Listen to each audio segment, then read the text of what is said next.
The other thing that I want to touch on before we sign off here is the propensity for AI tools to be incorrect. There's a lot of studies out there. I just read one recently that in multi-step investment processes, like if you are trying to take the allocation that the prompt gave you and run that through some tests or ask follow-up questions, and now you have multi-layered prompts built into it, the propensity for the AI tools to be incorrect.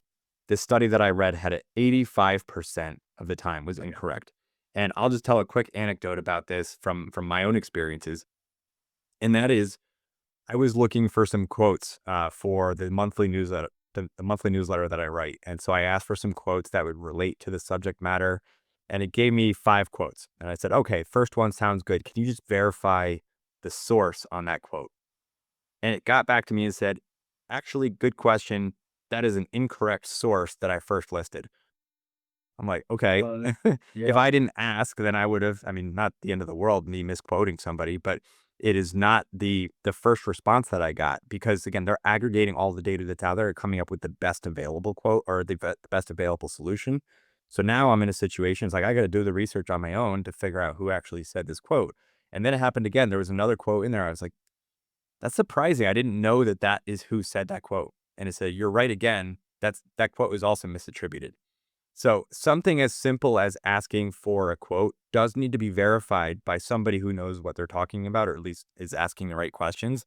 So if that is the experience with those types of tasks, I use AI as a thought partner, a idea generator. Yeah. I think it's great for those types of things. You can do deeper research and uncover things that you never even knew about and going down rabbit holes. Like that's what I love doing with is going down rabbit holes with it.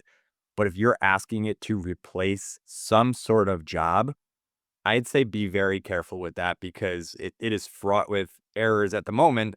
And this is your life savings in the line. And do you want to trust something that doesn't necessarily live and breathe?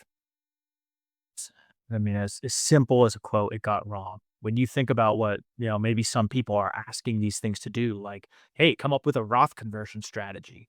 Oh, whoops, you got blown into, the next IRMA surcharge on Medicare. Like, that's a Yeah. big deal, so you got to be so careful. Good, really